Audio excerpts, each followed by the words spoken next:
gratuity, Mr. Speaker. And there's an important point around the issue, Mr. Speaker, of those who fall sick. Those who fall sick, Mr. Speaker. Actually, it's only 1 minute now because you can see we are going to the red one. Only 1 minute. Only 1 minute. Please summarize. Mr. Speaker, in the 1 minute, I'd just like to say that it is important that now if you fall ill, you can get your pension or gratuity before you hit the age of 45. Mr. Speaker, with those many remarks, Mr. Speaker, those who retire or those who get out of Parliament before 1 year ends will now get a full salary of the 12 months, Mr. Speaker. Mr. Speaker, with those many remarks, I beg. Okay. So I propose a question, which is that the Parliamentary Pensions Amendment number 3 Bill, National Assembly Bill number 57 of 2019, be now read a second time. Now, it is very difficult for me to know who are interested to speak to this one, because top on the list here I see Honorable Dr. Oduol. Would you want to speak to this?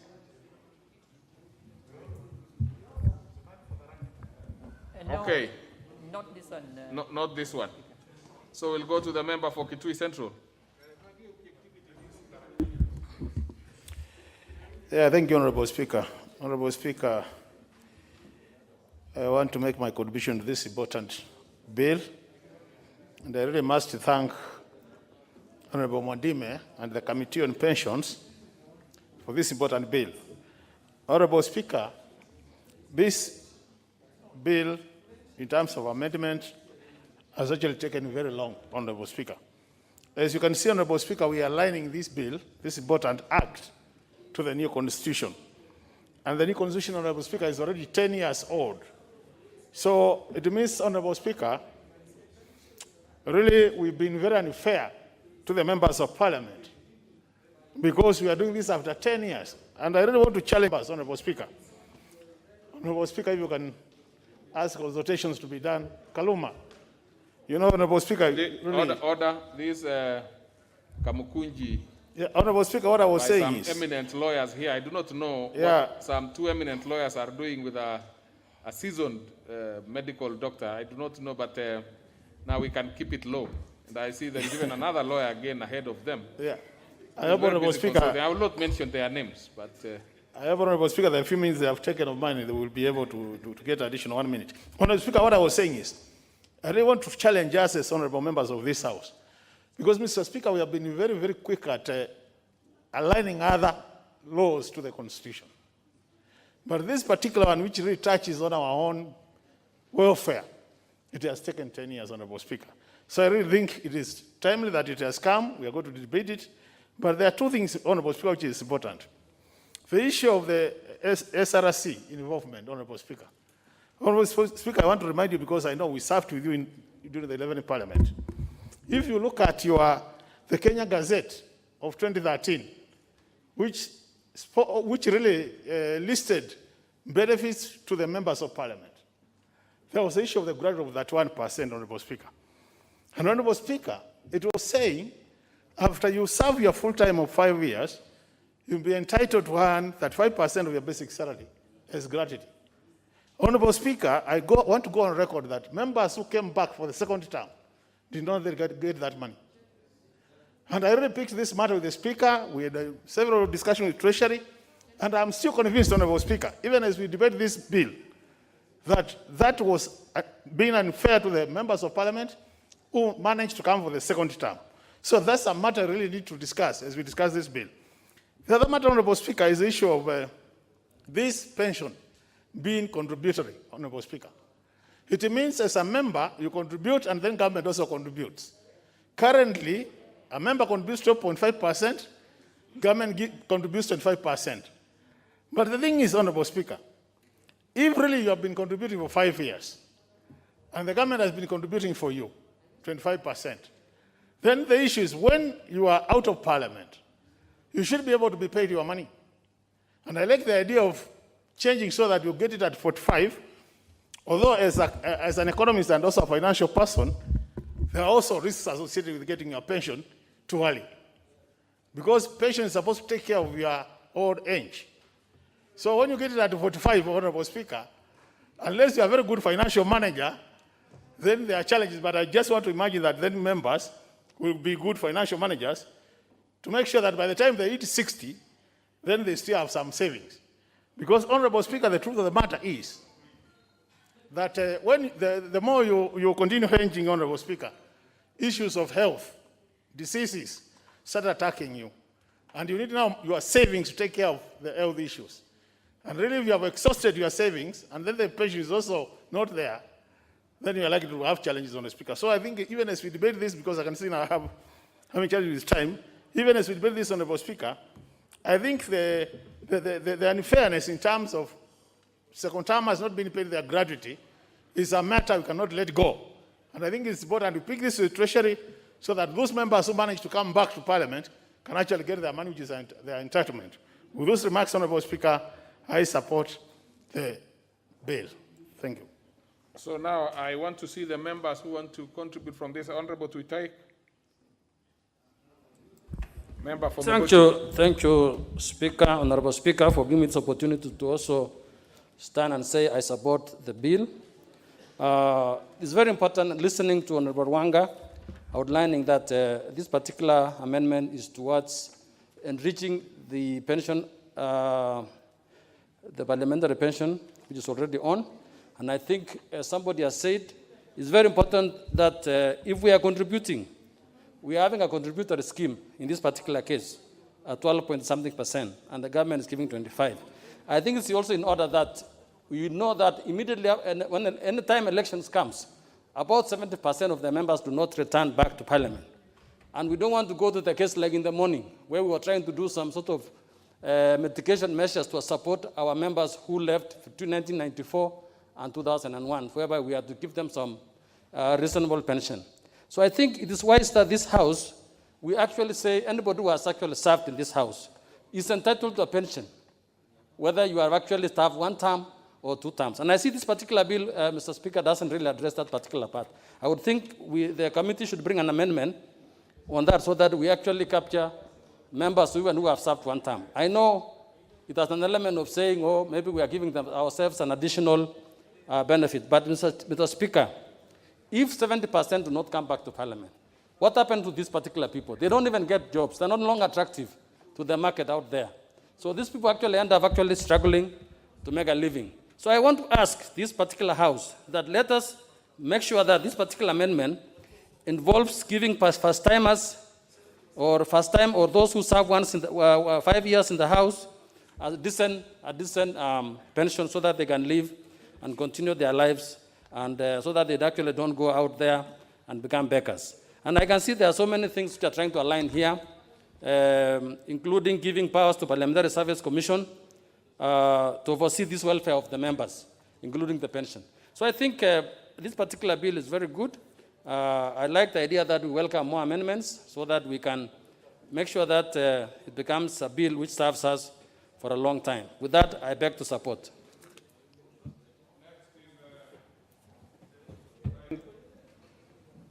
Is Honorable, I see from here so that I get indication, Honorable Mbui, you'd want to speak to this one?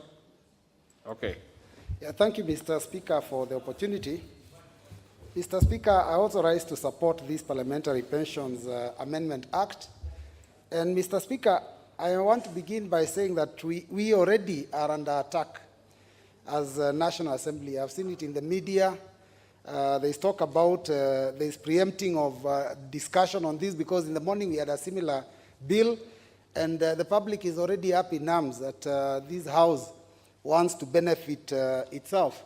And Mr. Speaker, just allow me so that I could correct this situation. Let me put myself on the crosshairs of the public, because first and foremost, I think Kenyans need to understand that even members of Parliament are employees like anybody else. And Mr. Speaker, they also make contributions to these pension schemes, just like anybody else. But the minute it is about the elected leaders, suddenly it becomes a tall order, and people have all sorts of things to say. Mr. Speaker, Madam Speaker, sorry, Kenya is a developing nation. And the truth is this, that the major needs of our people cannot be met by government. And what happens is that when people are elected into these offices that we hold, suddenly all the needs of the public come to them. When they have no food, they come to you. When they need medical care, they come to you. When there is COVID, like now people are unemployed, they come to you for jobs. When their businesses collapse, they come to you for assistance. So, Madam Speaker, what happens is that in the 5 years that one serves as a member of parliament, the salary that they earn, and even any other investments that they may have, is spent, most of that is spent taking care of Kenyans, because we're in a poor nation where the state cannot really take care of its people. So, Madam Speaker, it is important to note that once one leaves office, they obviously have to leave the office in a dignified manner. Recently, I saw a report about a former president in one of the countries in Africa. And it was newsworthy because they were showing that this man was living in abject poverty, having been head of state of a nation. It's the same thing, that you can find a member living in abject poverty, having been a member of parliament representing a constituency. I would hate to meet a former member who represents a constituency that I represent, who is living in poverty, because that would mean that even the public have failed him. So, Madam Speaker, I wish to support, and I say that it is important that we support ourselves and we ensure that we give ourselves the best possible pension scheme so that we do not have members begging in the corridors of power going into the future. Thank you, Madam Speaker.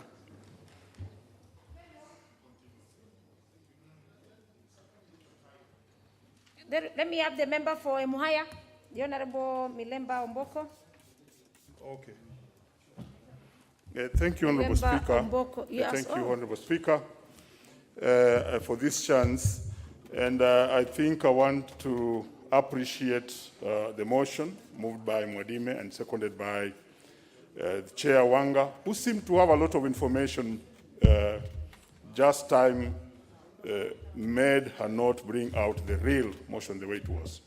Now, I think it comes at a time when, again, the government today was actually trying to launch what we call the public service superannuation scheme today by the Minister for Finance. And it is actually a pension scheme that tries to change the entire workers of Kenya, mainly like the teachers, the civil servants, from the BDC, that's the defined benefit plan, to the DCS, that is a defined contributory system. Parliament has been ahead because already Parliament is operating on a contributory system like the Chair Finance did put. But I think also as we debate this, as Parliament, we shall have to be very cautious, and that's why possibly the last immediate speaker who spoke talked about other people in Kenya or the people who keep us watch asking that, what about our pension? It comes at a time when the other workers also have a challenge getting their pension. We have, for example, Honorable Speaker, the teachers of 1997, the many civil servants, and that is why, even as I was leaving the House and Badu was moving that motion, I got a message on my phone that I can see you guys talk about pension. What about our pension? So I must bring to the House that as we deal with our pension, it's very important that we also deal with the pension of all other workers who are outside there and suffering because of the system of pension that we have been having in the country. Having said that, I must say this is a good law and ask the House that this will enable the Member of Parliament as he lives, whether has served for 1 term or 2 terms, to have a fair life outside there. Because one thing that the pension scheme that the Parliament is having as a weak point, and I did study that, is the issue of medical cover. It is so small. And possibly in the amendments that we shall bring, we could also, Chair, allow us to bring an amendment that will actually allow the members of Parliament, even if they leave, to continue being part of that medical scheme, and then that can cover them when they are out, because that's what is more important when you have left Parliament. So, Honorable Speaker, I want to support this bill, And I think I'll go back to my table to do a lot of amendments because it's an area that I tend to have an enjoyment and like dealing with because of my background of trade unionism. Thank you, Honorable Speaker. Very well, the member for Muhaya, you're very welcome, and as you know the procedures of the House, you know what to do better. Let me have the member for Rarianda, and now, is it Rarianda? Now that you had sought some intervention, and having been informed with Honorable Wanka. Member for Rarianda, Honorable Dr. Otiende Amolo, Senior Counsel. Madam Speaker, with your indulgence, could I reserve my right of speech to maybe 3 or 4, because I'm combing the bill thoroughly. You are combing the Just bill. shortly, in maybe 20 minutes. Thank you. Let me have the member for Togare as we do make a decision for that. Resimi Aseli. Thank you, Madam Speaker, for this chance. Madam Speaker, before I came to Parliament, it always bothered me when I saw ex-members of Parliament, former members of Parliament, completely unable to make ends meet and living in abject poverty. I never realized that they had no pension. Until I got to Parliament, Madam Speaker, is when I realized that actually the salary that people hype as a very high salary in Parliament ends up going to social services in the constituency, including whatever else you can make. This puts our politicians in a very difficult situation. Not just members of Parliament, but even members of the county assemblies, former councillors. They are put in a very difficult situation that by the time they leave service, in fact, I dare say that many don't make it back after one term, mainly because by the time they go back for their campaign, they are flat broke and they can't make it. And that's why you have this contribution to the high turnover of members of Parliament. It's very shocking that Kenyans don't realize that members of Parliament, former members of Parliament, actually live a very difficult life and they need a pension. I've seen some comments made which I feel are a bit inhuman because members of Parliament are also human beings. In this case, this is a contributory scheme. And I believe when one leaves, in fact, when you leave as a young member of Parliament and you don't make it back, you'll be very likely to be employed. Many employers don't want to employ former members of Parliament, former MCAs, and so on. So yet the people still call upon you to assist them. I've seen people who left Parliament, and they're still being called on to attend harambes, to do various things. So they are still being called upon to contribute. So it puts them in a very difficult position. This system for the Parliament is a contributory scheme. And when you look at it, even in the US Congress, the congressmen actually, after serving one term, live with a pension. So it's not unique to the Kenyan Parliament.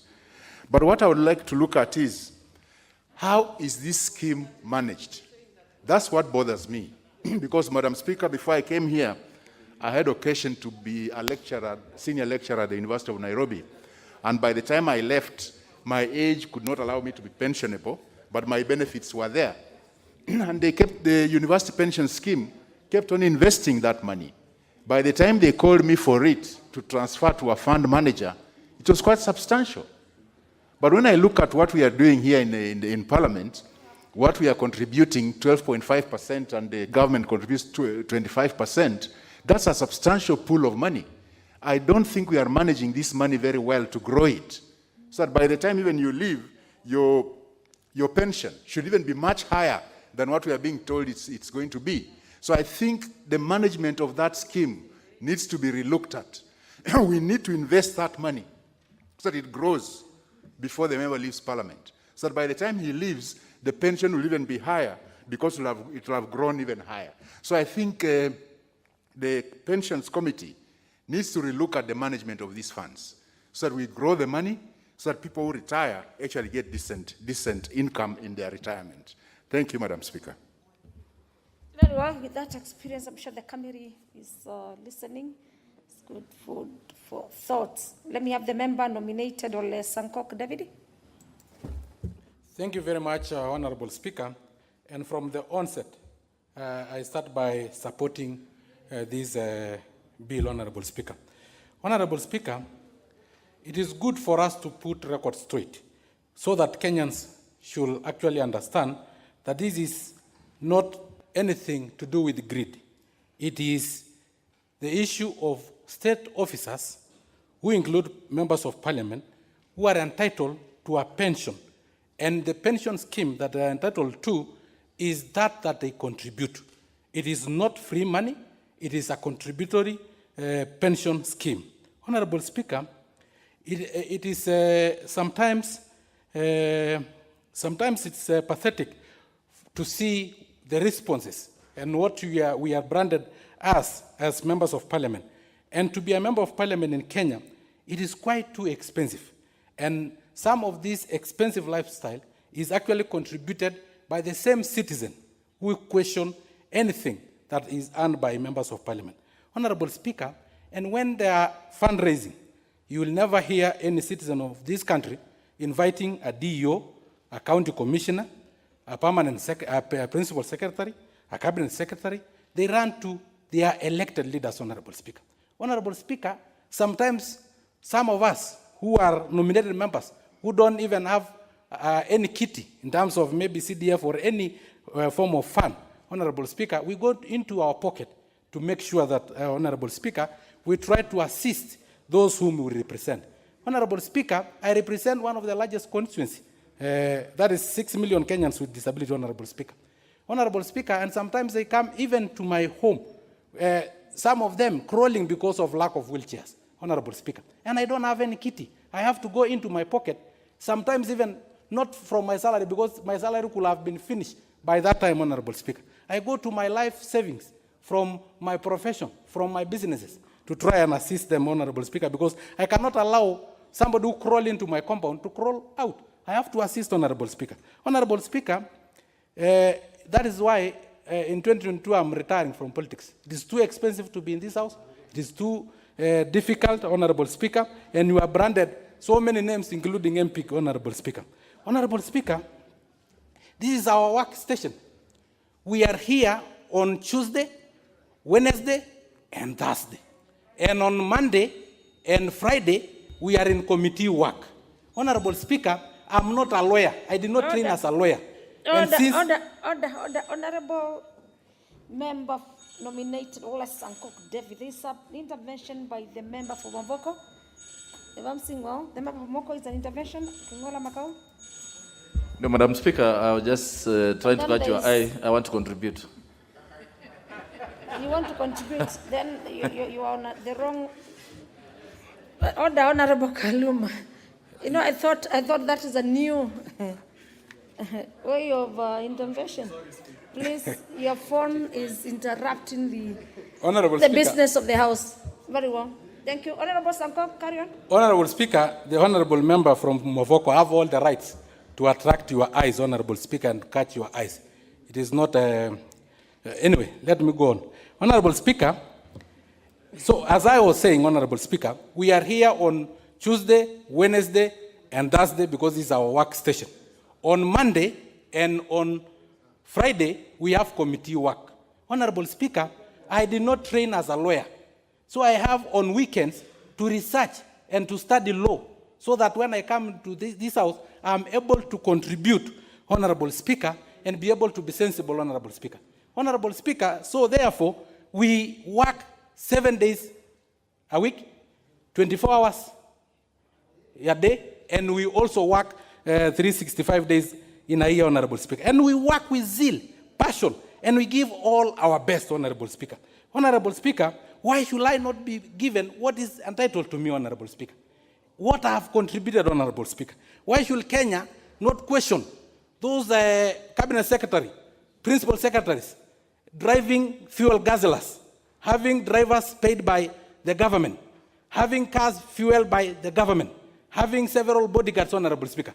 But for a member of parliament who drive his own car, Honorable Speaker, you have bought with your own money, Honorable Speaker, you are being questioned when you ask for pension, Honorable Speaker. Honorable Speaker, this is our entitlement, and I do support. Very well, members, I see a lot of interest, and it is important you plan your 5 minutes of speaking. Members, as the substantive speaker, that is Honorable the Cheboy Adian, that he had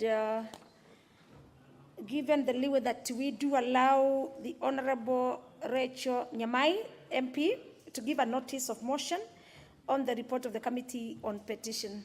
So this is interruption of the business for us to give Honorable Nyamai Rachel, MP, to give notice of motion on the report of the Committee on Petition. Honorable Nyamai. Thank you, Madam Speaker.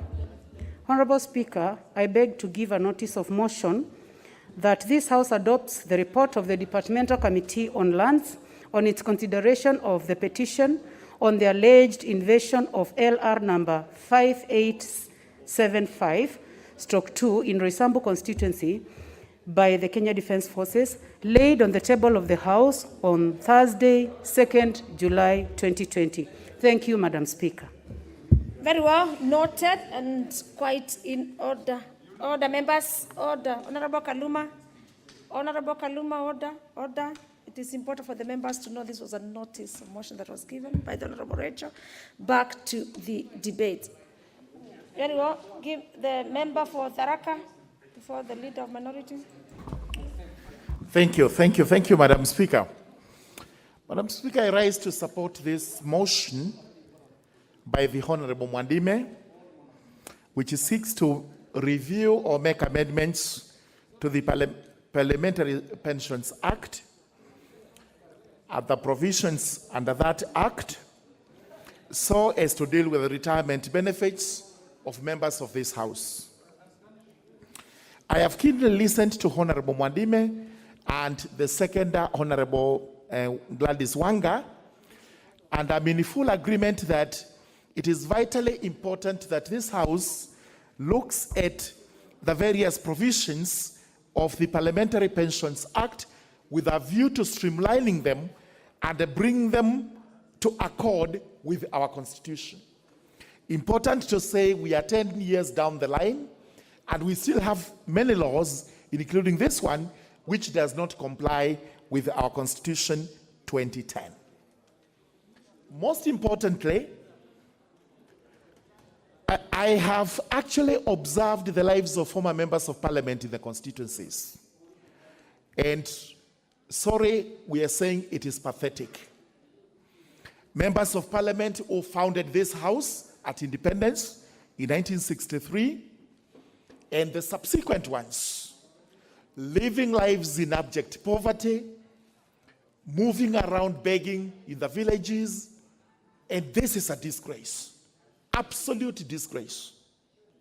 It is the high time, as citizens realize that members of parliament do represent them and their interests in the country, that those members of parliament must also be taken care of, especially in their old age. And it is right to say that when a member of parliament is elected for the first time, we will make an election as to whether you want to get a gratuity at the end of your term, or you want to get into a pension scheme.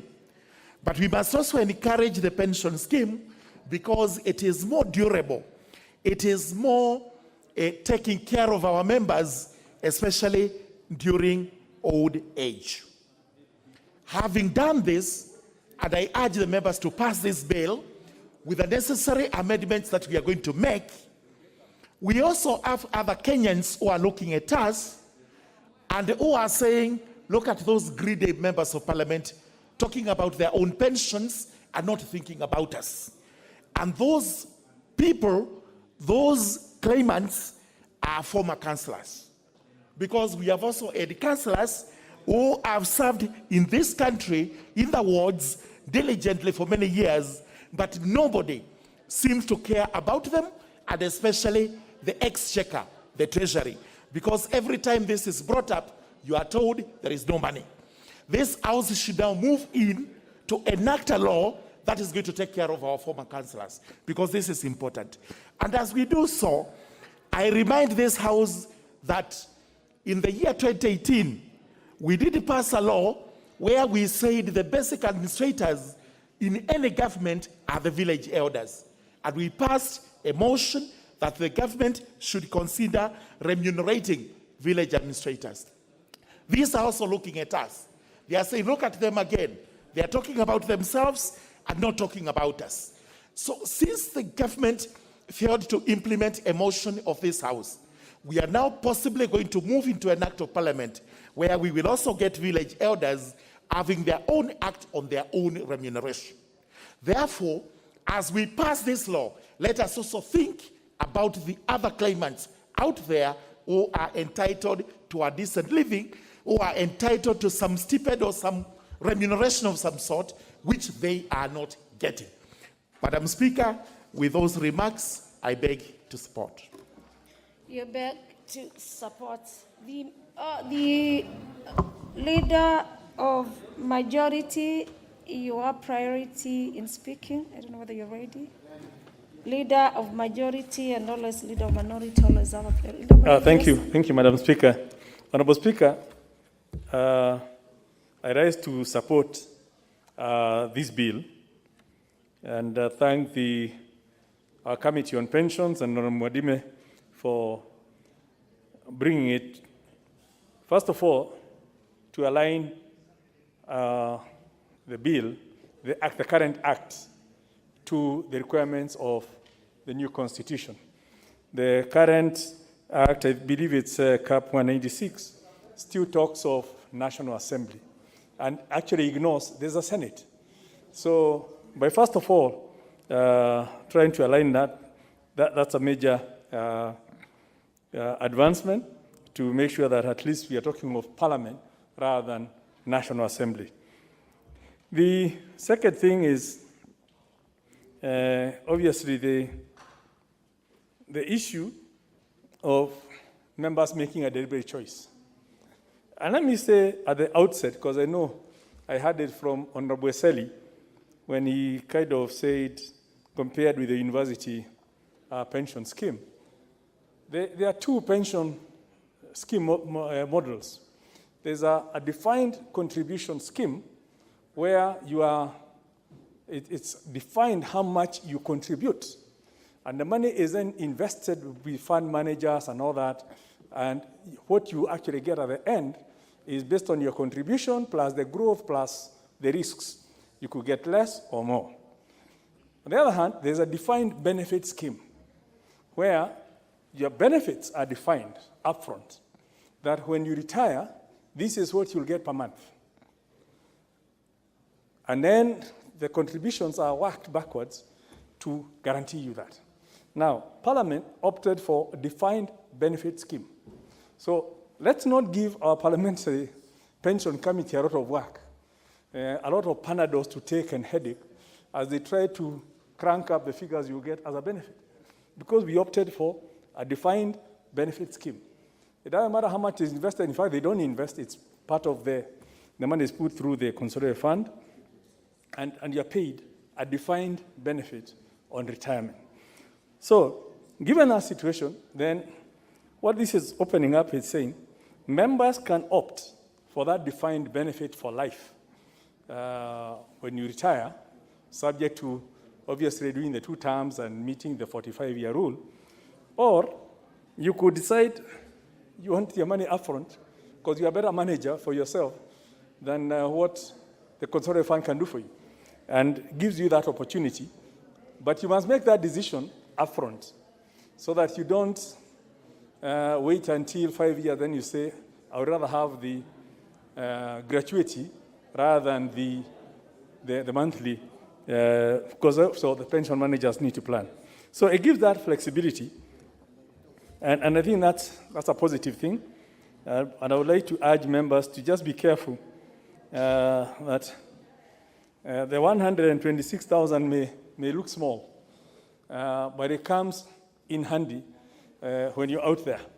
After the 2 terms, at least it guarantees to pay your power bills and to pay a certain things on a monthly basis when you're still figuring out what to do with the rest of your life. Getting everything upfront, especially after campaigns, most likely you are likely to start consoling yourselves that since I've lost, let me start investing in some businesses. You've never been a business person. And the next thing is you are here asking us to buy you some tea, as we've seen from some of our colleagues who have left in the past. So So, Madam Speaker, I just wanted to first of all raise that and say I'm obviously happy.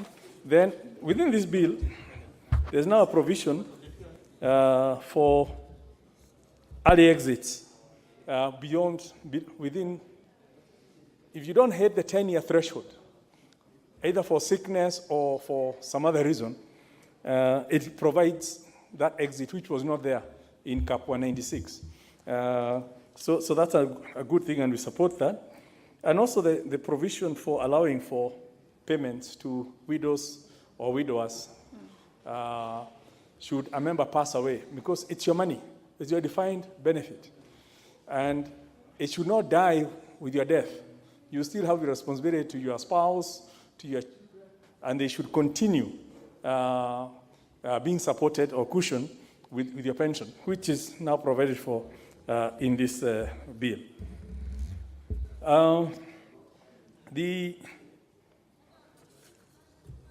I'd like the mover, obviously, to look at the bill at clause 8.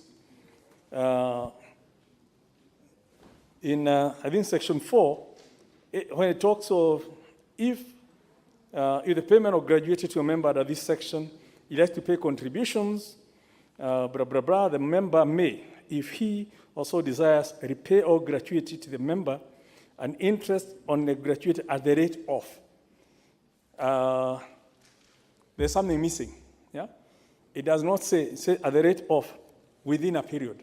So that needs to be clarified within the before we come to when we come to the committee of the whole to add what rate of what, so that we know that interest rate that's not captured right now within the bill. It may have been a typo, and I didn't hear the mover or seconder correcting what's in the bill.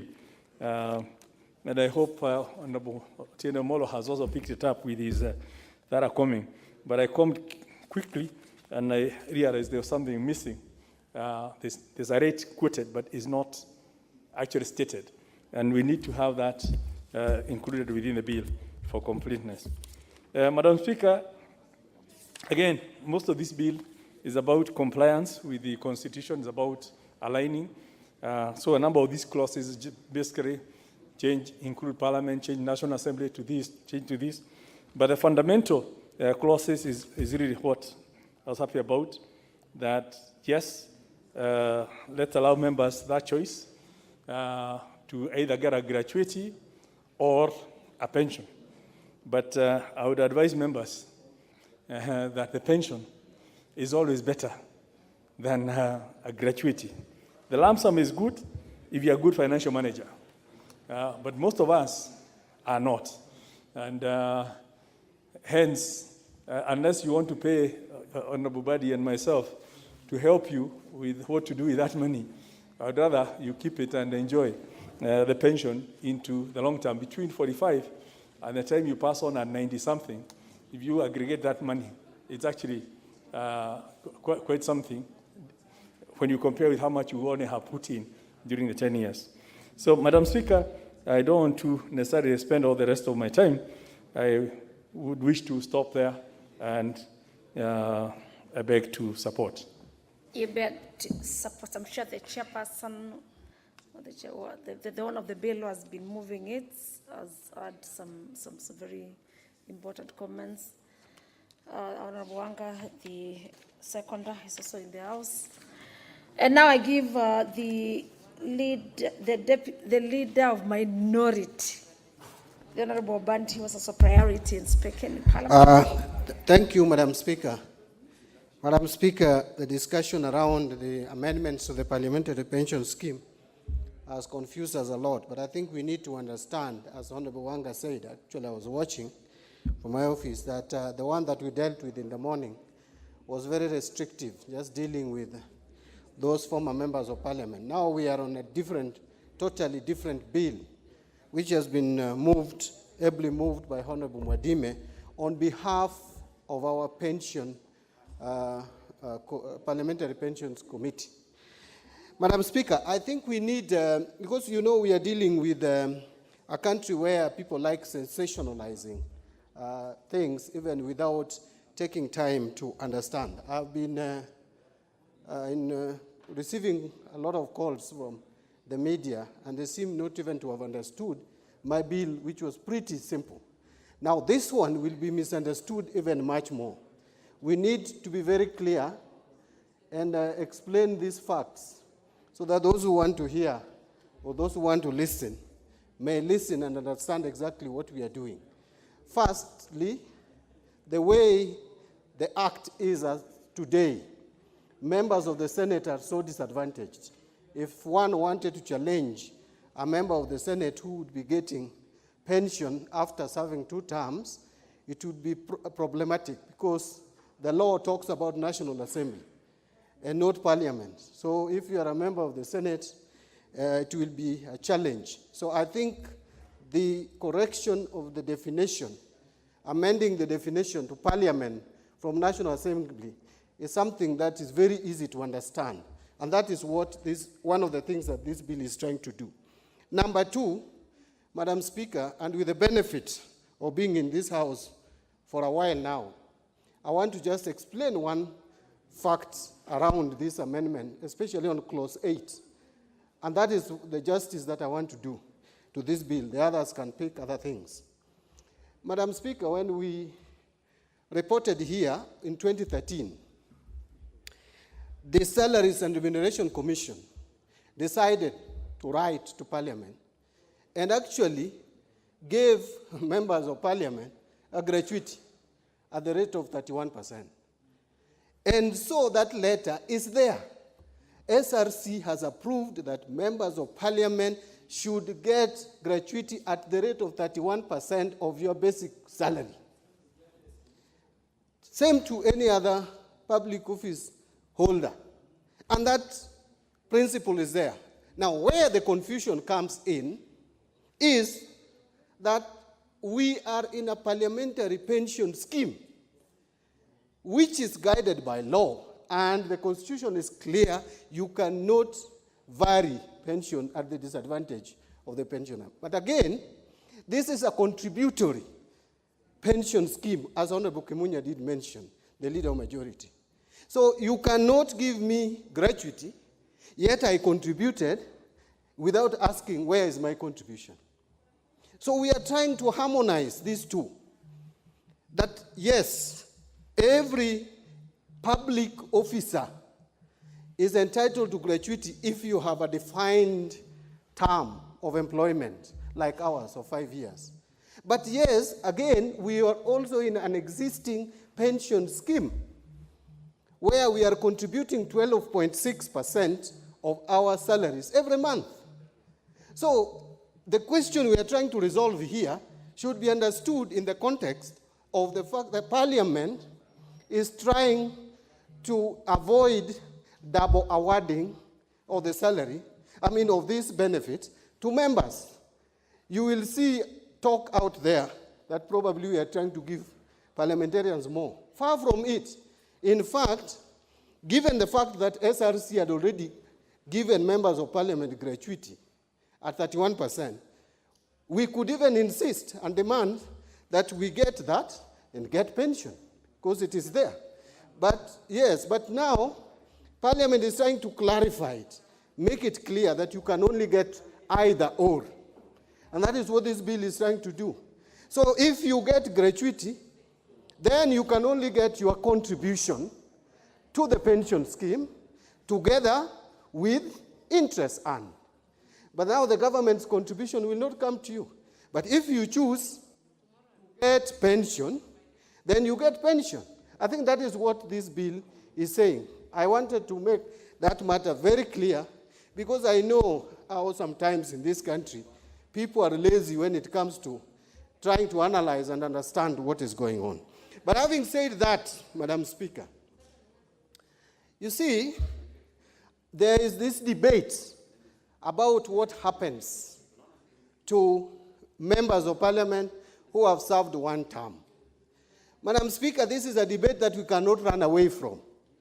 Because, well, it could have been actuaries who calculated and felt that for this scheme to be sustainable, you must serve for 10 years or more. But it is not, it is a kind of an argument that cannot hold, because why 10 years and not 5 years? That is a question that this House has to debate and talk about. Because even if you serve for 5 years, you have served Parliament. You have been a leader in this Parliament. And I don't know where, anywhere in the world, where senior citizens are treated with the kind of disdain that this country treats senior citizens. And members of Parliament are also falling in the category of senior citizens when you retire. So the way I understand it is, let us not look negatively at retirement benefits to an individual, whether that person is a member of Parliament or not. In fact, we should look at even other public officers and see how to improve. We can talk about our economy, but the amount of money we steal in this country, if we left it to be spent wisely on senior citizens in this country, Madam Speaker, we have enough.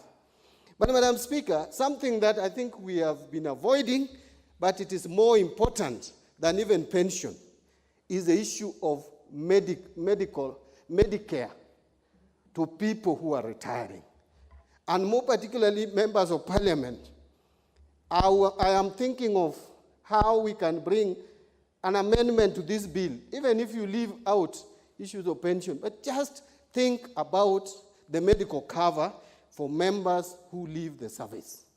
Because as you grow old, you need more medical attention, Madam Speaker. Madam Speaker, 8 years ago, I could go for 2 years without even coughing, without even sneezing. Nowadays, if I take 2 days without exercise, the following day I should be taken to the hospital because the whole body is paining. Because the age is catching up with you, whether you like it or not. I've been fighting it. My children keep on reminding me that I'm becoming old. I don't want to accept it, but that is the reality. Therefore, the former MPs are struggling. They're having an umbrella body. They are struggling to convince NHIF to agree with NHIF to provide medical cover to them. Madam Speaker, it is painful that we are doing fundraising every day to offset medical bills of people who, in those days, we were looking upon and we were admiring. Just the other day, when Honorable Cholo Gur died, Madam Speaker, only a bill of 1.5 million we are required to contribute to it. There is an MP who I never imagined that would suffer in this country, called Ojuang Kombodo, famously known as Marchet. Madam Speaker, I don't want to translate that because you may not like it, the meaning. Madam Speaker, the gentleman, if you see him today, you would not know that this is the great member of Parliament, the former member of Parliament for Nyakach, who demanded Omweri to be taken back to Nyakach. He is in deep problems. And these are people who served this country with dignity. Madam Speaker, I know it may sound like personally I have pension. 3 terms, I have a decent pension. I'm just fighting now. Whatever I say here is not for my personal benefit. Those who are in this house, Madam Speaker, just add me 1 minute. Those who are serving this house for the first term, you are not sure whether you are going to come back. It is upon us to support your cause. Kenyans will not like it. But anyway.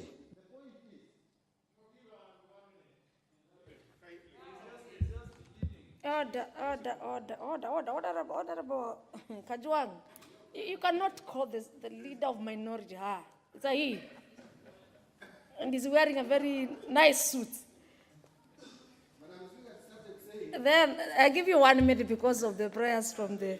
It could even be 2. Madam Speaker, I just started saying something which I know many people may not say, especially those who are serving their first term. It is upon us, those of us who are serving second term and third term, let us tell the government, I know this matter will be blown out of proportion, and tell the people of Kenya, there is no crime in serving the people of this country in this house. Let us also consider and work that formula. Bring that amendment, put it in that formula, so that those who have served for 60 months can also qualify for some modest pension. Modest pension which can help them buy some drugs when they grow old. Means it is not asking for too much, Madam Speaker. It is not actually asking for too much. Right now, Madam Speaker, if you hear the amount of money that is being stolen in government here, it is running into billions, Madam Speaker. And now when it comes to something that we procedurally give to members of parliament, people who have served in this house, now it becomes a hot debate. People, those who are stealing, please stop stealing so that there is enough money for public officers, including members of parliament, to also earn some decent living after leaving office. Thank you, Madam Speaker. I support. Very well, and also for your wisdom. We appreciate your minority leadership. Let me have now the wisdom from Honorable Kaluma. It's on record that you don't have your card. Please give him the mic. Yes. Yeah, I thank you, Madam Speaker, for the grace to speak to this one. Madam Speaker, because of time, I will not dwell on the things that the majority leader and the minority leader have clarified. But it is important for the public outside there to know that why, number one, we have this amendment is to bring the members of parliament serving in the House called the Senate within the bracket of parliamentary pensions. As the minority leader was saying, if any pensions given to any member of parliament who is serving in the House of Senate were to be taken and be the subject of challenge before a court of law, it would be a very difficult situation for them to defend. Because the Parliamentary Pensions Act still talks of National Assembly, not Parliament as a house with the two, of course, houses. Madam Speaker, so that is to be clarified. Madam Speaker, I'll be supporting this bill, but with a raft of amendments. Because, Madam Speaker, I still see a confusion in terms of the entitlement to gratuity against the entitlement to pension. Madam Speaker, both in literal English and in law, pension is a social security benefit calculated on some rate and given to you when you meet the requirements like age specifications and others. I want to challenge any of you to just go to your phones, Google gratuity. Gratuity, it comes from the word gratis, grace.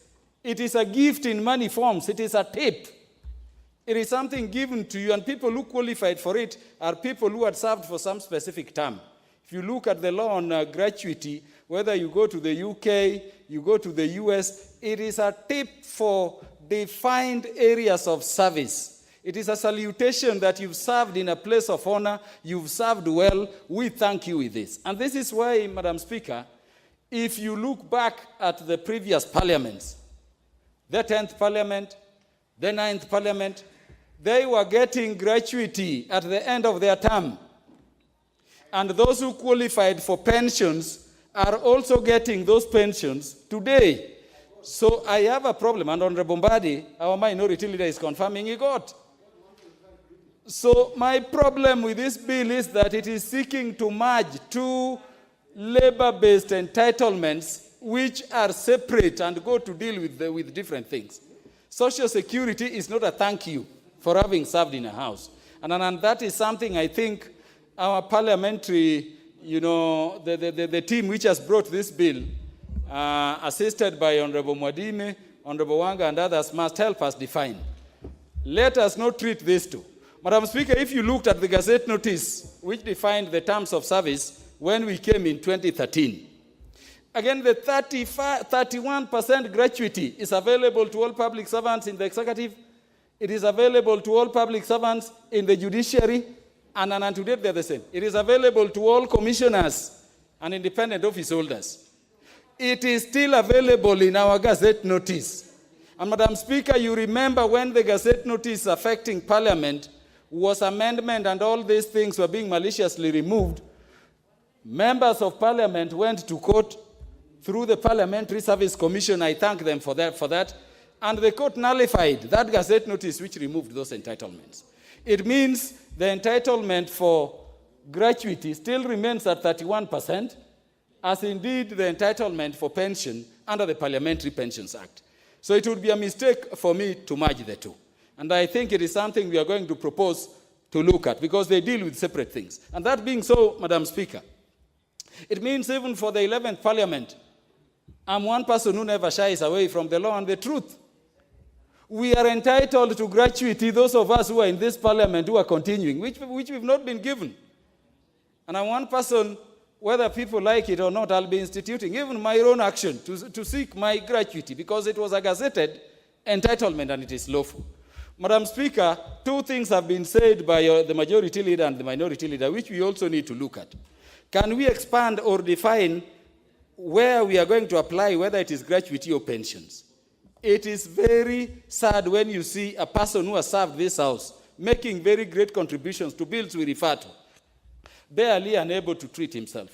And many of the times you read a former member of parliament cannot sustain kidney dialysis, cannot sustain diabetes treatment. Nobody cares. Nobody cares. Because of the interest of members, or members, allow me just go to the other member and plan your time. And the member is member for Mavoko. Next on the request list, Kingola Makau. Honorable Kingola Makau. Thank you, Madam Speaker, for giving me this chance. Madam Speaker, from the onset, let me start by thanking the passion at which the mover and the seconder had on this motion. Madam Speaker, is very serious, and it touches the hearts of members of this House. I want to remind members, I don't know why, while discussing this motion, it's like we are fearing. It should be known that the moment you are voted in, there is a culture, a tradition, by voters to start hating you. So when we are here to discuss about our pension, Madam Speaker, all members must be alive to it, because this is contributory. I don't understand why, when our pension, we contribute faithfully, when we discuss about it and ways to make it even better, should make anybody feel bad. Madam Speaker, I concur and I support members who feel like me that SRC gazetted that members who served by 2013 that will get a gratuity of 31.5%. Madam Speaker, if SRC does not give that money to us, it is fraud, and it should be said so. So even as we grapple on this bill, Madam Speaker, SRC should be reminded that they owe us a lot of money. Number two, Madam Speaker, I have heard the majority leader talk about a defined pension. Today, Madam Speaker, I want to tell this House, history has been made since we became the new officials of PACOSO. Every member who is in the housing circle of this parliament, today they are proud owners of plots, and we are going to build for them houses.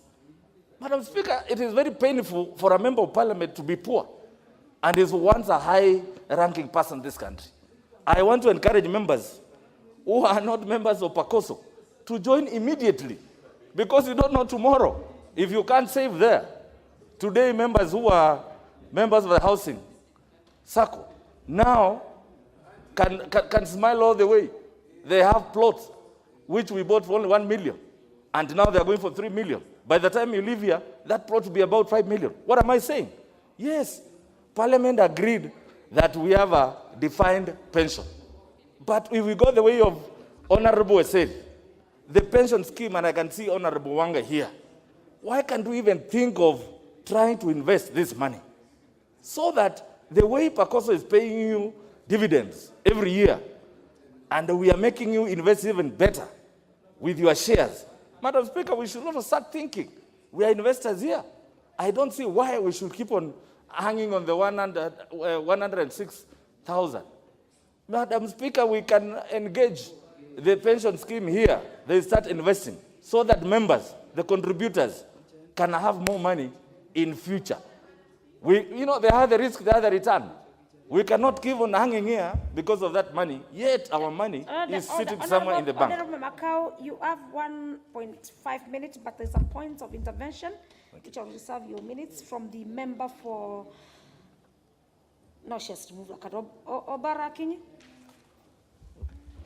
The member for Thank you, Madam Speaker. What is out of order? Madam Speaker, there is a confusion and we need to be clear about what we are talking about. I've heard members talking about defined contributory, and yet I believe that what we have here is defined benefit. So I'm calling upon the chair or the mover, because I believe it is defined benefit, not contributory. So can we be very clear what we are talking about? Very well. I'm sure you've done your contribution. Am I clear? Because we have, if you look at the amendment, you can clearly see that there is a formula that is being used, and the benefit is defined at the end what you're going to get, and that is the one. The Honorable Obara wants to be given the different. Yeah. I'm saying that I believe is defined benefit, but I'm hearing a lot of my colleagues here talking about defined contributory. Honorable Macau, you have 1.5 minutes, but before that, there's a proposer to inform you, and I'm sure the chair, the mover is also in the house, who is taking note on that. Honorable Obara, do you want to be informed by the Honorable Leader of Minority, because I can see the chair is taking note on this? Please be on record. It's a house of record and rule. Can we be very clear? Do you want to be informed yes, by the Leader of Minority? Yes, I do. Leader Thank of you. Minority, please, Accepted. can you inform the Honorable Obara on the same? Yeah, thank you, Madam. Thank you, Madam Speaker. Madam Speaker, Honorable Eve Obara is very right. The pension scheme that we have is not a defined contributory scheme. It's a defined benefit scheme. Your benefit is defined. It is worked at the number of months you have served in this parliament, divided by 300 months, which actually is determined as the maximum, and then multiplied by your basic salary in the last 12 months, and the formula goes on. You multiply by 3.75. If you come to my office, I can give you the full details. But then, Madam Speaker, I think where confusion is arising is that after that defined benefit, our actuaries worked on how do you sustain this scheme, and came up with a contribution that a member must put in every month. So that contribution, we, as members of parliament, we contribute 12.6%, but that does not make it a defined contribution scheme. That just makes it a contribution to sustain the defined benefit scheme. I hope it is a bit now clear. So in a nutshell, it's defined benefits. Honorable member, there is an intervention that was information from Honorable Leader of Minority to Honorable Obara. Honorable Millie Odhiambo, member for Suba North. You are on point, or you also to continue informing? Thank you, Madam Chair. You are on point of order? Yes, Madam Chair, I'm very happy that in this house we have different skills. Honorable Mbadi, who is speaking from a finance perspective, I will speak from a legal perspective. And when you are talking as a lawyer, Honorable Millie Odhiambo, are you on point of order? Yes, I'm on a point. I'm on a point of order, but I have to give a background to my point of order. Oh, I thought you wanted to inform further, Honorable Obara. Yes, it's part of the informing, but as a point of order. Madam Speaker, because Honorable Mbadi, Honorable Mbadi is Honorable trying... Millie Odhiambo, please be specific. What is out of order? What is your point of order? Or are you in point Yes, of my point of order Yes. is that Honorable Mbadi, who is seeking to inform us, has actually not informed us. So I need him to be clear. And I'm giving this as a background. And the background is that when you say that you have a system that is contributory and at the same time fixed, and as a lawyer, that is actually a mongrel. So what we need for purposes of us documenting this We need to be can I very say to clear, Honorable even Millie in his Odhiambo? information, what system we have. Because Honorable the Millie system we Odhiambo, have is allow me among save them. you now. Honorable Millie Odhiambo, allow me save you. I know you are a senior member in the House. Or you, it's a point of information, or you are further informing, or Honorable, the leader of minority is misinforming. No, Honorable Macom. Honorable Millie, then now I intervene, as I intervene, Honorable Millie is seeking your clarification, Honorable Leader of Minority, for you to satisfy our clarification. However, it is on notice that you are Madam informing Speaker. Honorable Obara. Madam Speaker, I hope this is going to be the last one. I understand the dilemma of Millie. Let me just clarify it simply this way. Even defined benefit schemes, what happens usually is you define what a member is supposed to get, then you work backwards on how much should be contributed towards that defined benefit scheme. So defined benefit schemes does not imply that members cannot contribute. Very well. Members can contribute, members may not contribute, depending on the kind of the scheme. But the defined, Madam Speaker, let me just finish this, please.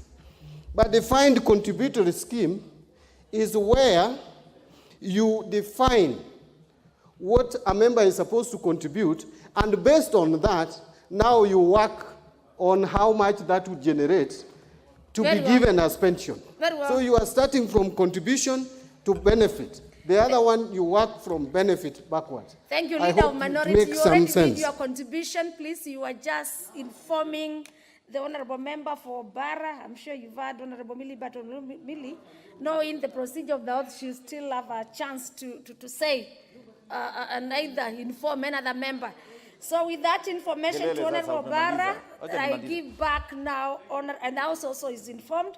I give back to Honorable Macau with 1.5. Thank you, Madam Speaker. Madam Speaker, yesterday I had a chance to watch Senate proceedings. And Madam Speaker, this topic of points of order arose. There are many members who are intervening on points of order, yet they want to contribute. Madam Speaker, this is a house of rules and regulations. If a member is rising on a point of order, they must state it as it is in the standing order. Don't just allow someone to say point of order and is not setting, or she is not setting. Madam Speaker, now you have 1 minute. Madam Speaker. You have 1 minute. Madam Speaker, obviously, when I was contributing, when a member is contributing and so many points of order, which are not even pointed at him. The Honorable Macau, you cannot be Thank you, Madam Speaker. You are actually out of order yourself. You have 1 minute. Thank you, Madam Speaker. Okay. It is important, Madam Speaker, for members, as we were supporting this bill, as I said, we should fear being poor. Madam Speaker, we must invest. And we must pursue that line of SRC that they pay us as per the Gazette notice that was issued by SRC. We should not forget that. For members, you and me, who are affected by such. Madam Speaker, again, let me remind members, it is true, it is very unfortunate that as we contribute, we fear what Kenyans will say. This is our own contribution, it is our own welfare, and I think we should put it the way it is, we should speak it the way it is, and we have all seen how former members of parliament are suffering out there. Madam Speaker, even as we speak now, the medical scheme of this parliament, it is so meager, 300,000 per family, Madam Speaker. Outpatient is so minimum. So we should even also insist on our medical scheme being improved so that with this COVID, Madam Speaker, diseases are imminent and we need to be medically covered. Very well. All the members, allow me make this communication that every other member seeking to stand on a point order, please, I will direct that you should be able to tell the House and state which point of order as far as your standing order is concerned. Order Macau, we have point of information. There are different points of order. Years to go with your own standing orders. Otherwise, you'll be ruled out of order. And so I give this opportunity to the member for Tinderet, Honorable Kibi Watt Meli. Nothing is out of. Yes. Thank you. No, wait. Thank you. Order. The member standing. It is the floor belongs to the member for Kideret. Yes, thank you, Madam Speaker. I think. Yes. Now that is already on record, that is the member on the floor. Let me hear what is your point of order, member for Wajir North. Madam Speaker, I rise on standing order 9.5. Madam Speaker, going by the mood of the House. Madam Speaker, going by the mood of the House, every member is supporting this issue, regardless of the language they use to support. So far, I have not seen any member opposed to this position. Madam Speaker, will I be in order to ask the Speaker, to ask the mover to be called? Order members, order, and Honorable Melly, you, as far as the procedures are concerned, if another member is supposed to resume your seat. I think it is within my rights to raise. The member for Wajir North is quite in order procedurally, but the Speaker can only put the question for the House to take the matter. And so I do put the question that is pursuant to standing order number 95, as expressed well by the Honorable Member, for the debate to be put into a closure. I put the question, will as many as of these opinions say aye? Aye. And as many as our contrary opinions say nay? Nay. The nays have it. So we carry on. Honorable Ameli.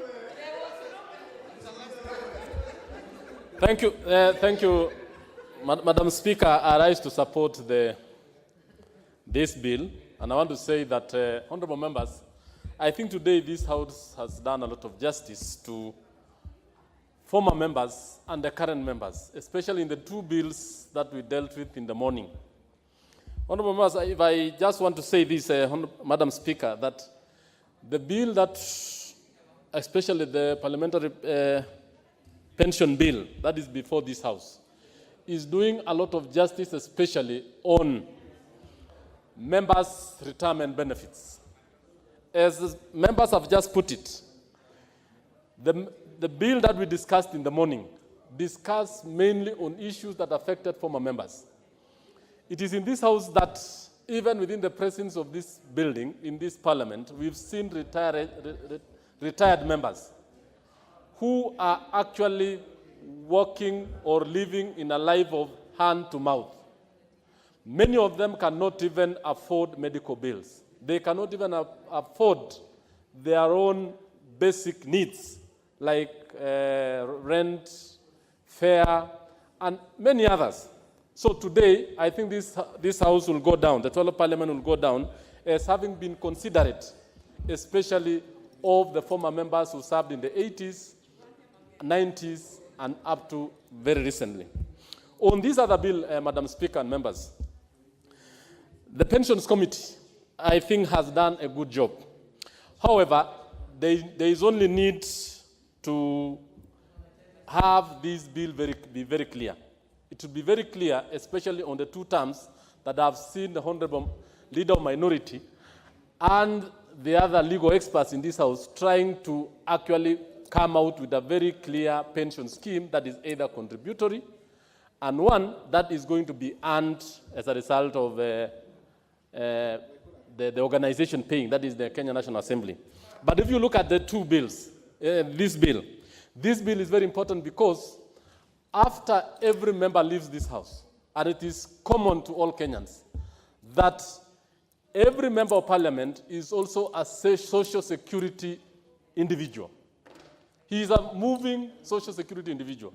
Wherever he is supposed to pay for funeral expenses, he is supposed to pay for medical bills, he is supposed to do all manner of social security in the society. Such that at the end of his term, either 5, 10, or 15 years, that particular individual has not invested anything for himself. So without this kind of bill, most of us will retire paupers. It will be very difficult for a number of us here today in the next 10, 15 years to pay for their own bills. they cannot even afford the medical bills that they are supposed to have, because as at now, I think Honorable Mbadi had just put it very clear, from 50s to 60s, a number of us are getting old. And by that, you need to have a very good medical scheme. And I just want to ask the Pensions Committee to relook at this issue of retired medical scheme for members of parliament. I'm saying so because currently we have a very good medical scheme. But immediately your term is over, the only place a member of parliament can afford is the county referral hospital, a county dispensary. So we need to really look at this, because he is a man or a woman who has served with dignity in this house. He has passed a number of laws. He has actually held position of responsibility for some time. And therefore, like other countries in the world, he needs to have a very good medical scheme. So therefore, Madam Speaker and members, I propose that the Pensions Committee will look at it so that we have a very good medical scheme for these members. And at the same time, the issue of even the retired councillors, if you look at in our municipalities and even in our villages, many of them cannot even afford food and fees for their children. This is time for us to look into that. I support, and I ask the members to also support. Thank you. Very well. Now let's get the member for Rarianda, Dr. Atieno Amolo. Thank you, Madam Speaker. Madam Speaker, having now come... Sorry, it's not Atieno, Otieno Amolo, Senior Counsel. Yes, it's I Otiende understand Amolo. Atieno is a lady. Well, we use them interchangeably. Oh, okay. But It's for this, Dr. for purposes of record... Otiende Amolo, Senior Counsel. Yes, that is so much. Madam Speaker, I have now combed through this bill, and it's a unique day because we've had to consider 3 bills on pensions, 2 in the morning, and I suspect most of us were not there given the rotational nature of Parliament, and 1 in the afternoon. Madam Speaker, having considered this bill, I stand to support it. First of all, it should be understood that one of the things that this bill seeks to cure is an illegality. I think until this bill becomes law, any member of the Senate who gets any benefits under the Parliamentary Pensions Act would be benefiting from an illegality, because that act only refers to members of the National Assembly. The bill changes the words National Assembly to Member of Parliament. It therefore enables members of the Senate who've served for 2 terms and beyond to benefit lawfully. Secondly, and I've agonized about this for some time, is it possible that we will be accused of breaching Article 116, Sub-Article 3 of the Constitution, to confer a benefit to ourselves? I think this is something that we must make very clear. As I understand this bill, it merely seeks to give an election. As a member of Parliament, serving for 1 term, you are entitled to a gratuity. The same gratuity that you are entitled to if you serve in offices like the Ombudsman, in which I served. At the end of the 6 years, you get a gratuity.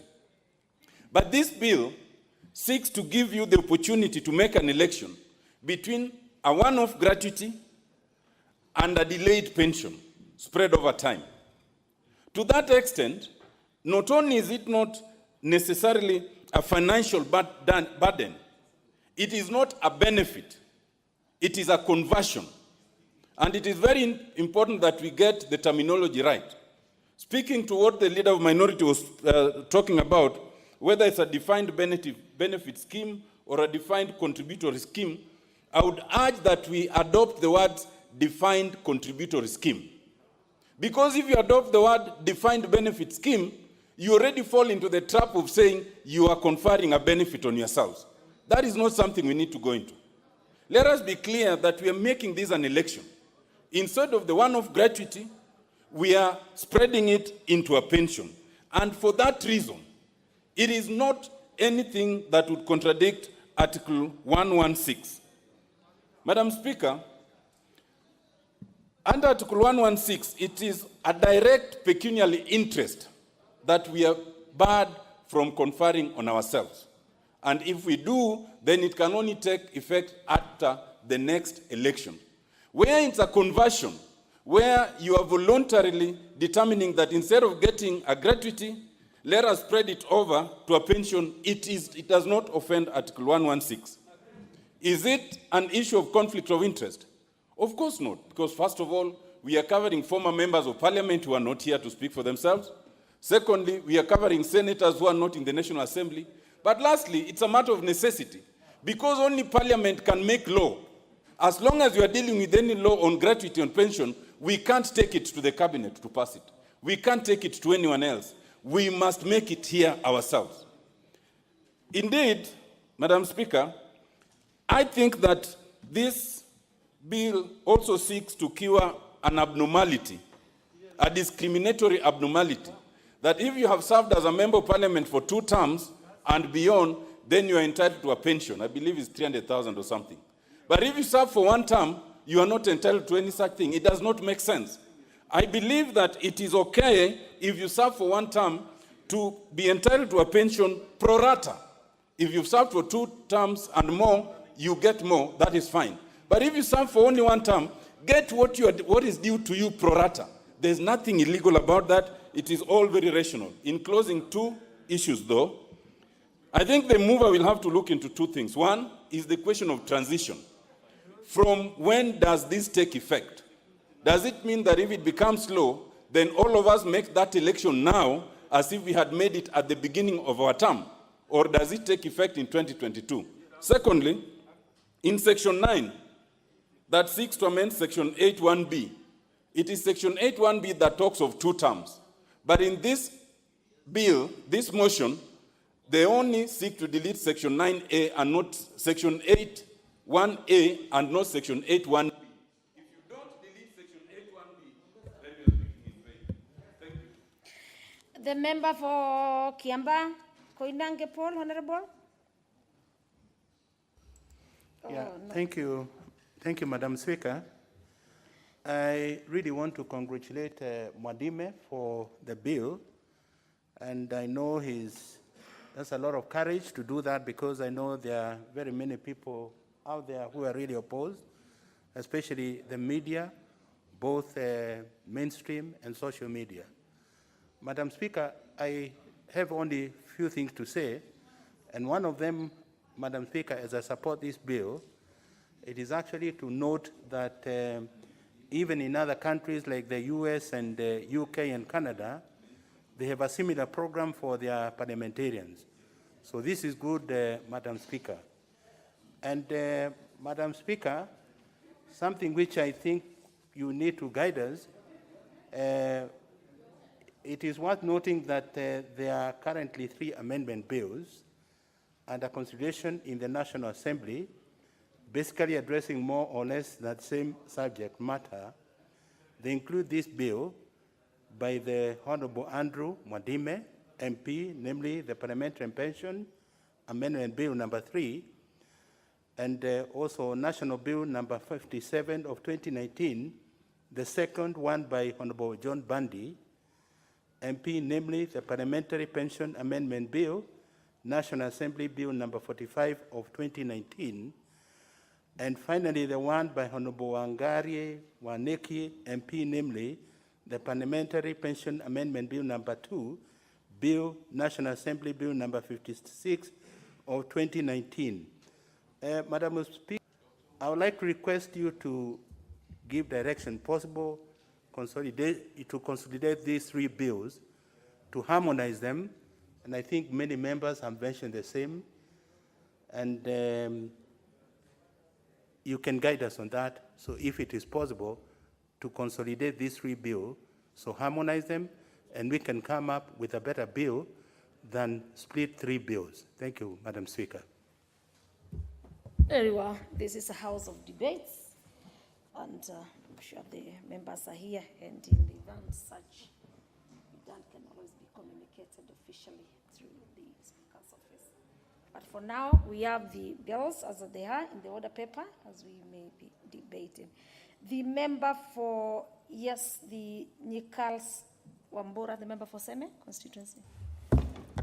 Thank you, Madam Speaker, for giving me this opportunity. Madam Speaker, I arise to support this bill.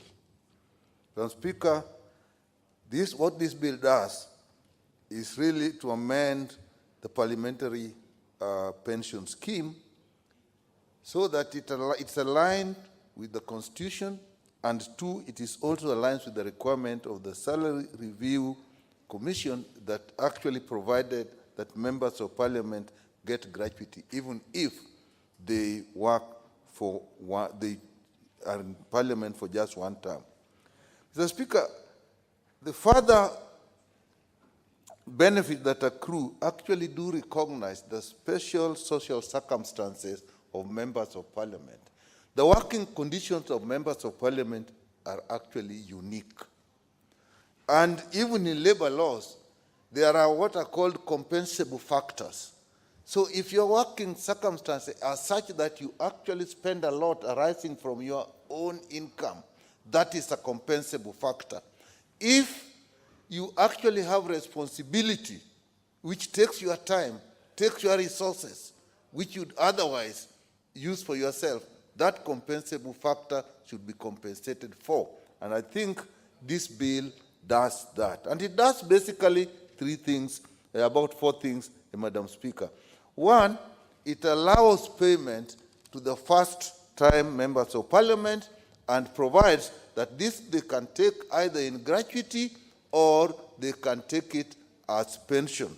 And I think Honorable Tiende actually delineated that and the virtue of the need to describe it as just getting our gratuity and deciding to take it as a pension, to remove the issue of conferring benefits to ourselves, and therefore perhaps dictate that this is implemented much later. Madam Speaker, this bill also recognizes that the National Assembly, the Parliament consists of the National Assembly and Senate, and therefore harmonizes that has been a problem. And I think that's extremely important. Madam Speaker, if you go to some clauses as Clause 16, there are a lot of bureaucracy that it has removed from the Mother Act. For example, if you look at Clause 16, and Clause 21 was saying that before any payment was made, there was need for the Auditor General to approve. Now, that is a huge bureaucratic problem, and I think the removal of that will make things much easier. You also realize that, I think in Clause 22, I think the Clause 17 or 18, which is amending the other one, the 22, which also was saying that if there is to be actuarial studies to assess the viability of this, that request needs to come from the President. I can't understand why that was necessary. It removes it from that, and now it goes to the Parliamentary Service Commission. And that's actually what it should be. Madam Speaker, it also amends the tribunal, the composition of the tribunal, so that members of Parliament or the Parliamentary Service Commission are actually included. To that extent, Madam Speaker, I find that this is a bill that has been well thought out, taking care of a real big need of members of Parliament, whether they are still, when they retire, so that they live a decent life. Madam Speaker, it also provides that widows of members of Parliament can actually receive payment, and widowers, I accept the correction, can also be paid. It also defines, as the Constitution dictates, that a child is somebody above the age of 18 years. Now, Madam Speaker, but the bigger issue that the country should look at is actually social security. The issue of members of Parliament is just heightened by our condition and the work we do. But all members of the society need to be looked at, and that is why the social security policy in this country should be implemented far beyond the cash transfers that we are giving and thinking that is a big thing. And health is an important factor that has not been included here in terms of health. Very well. Now we can have the Honorable Millie Odhiambo Mabona, member for Suba North, to make an official contribution. Thank you, Madam Speaker, for giving me this opportunity. Madam Speaker, I do support, and I'd want to say that as Honorable Tiende was looking at it with a toothpick, unfortunately, I'm not able to because I forgot my glasses, but I will do so for purposes of ensuring that I've not left anything out because it's something that concerns us. Nonetheless, Madam Speaker, I just want to respond to something that the Honorable Chair, is it of Transport, I can't remember, has raised about 3 different bills that have come before the House. If they have if the content is very similar, then I would suggest that the committee where Honorable TJ Kajwang sits, where you are complaining that you don't have a lot of work, you have actually a lot of work, one of which is to amend the standing orders so that we can have co-sponsorship of bills, because that has become a challenge. Let us have co-sponsorship of bills, then we will not have this. Madam Speaker, other than that, I want to just say that the work of the Member of Parliament is work in the public service, and being a work in the public service, it is not supposed to enrich us, Madam Speaker. But nonetheless, it is also not supposed to make us paupers. It's just supposed to be work that enables you get by, and when you retire, you are not supposed to be a pauper begging people on the streets. And having said that,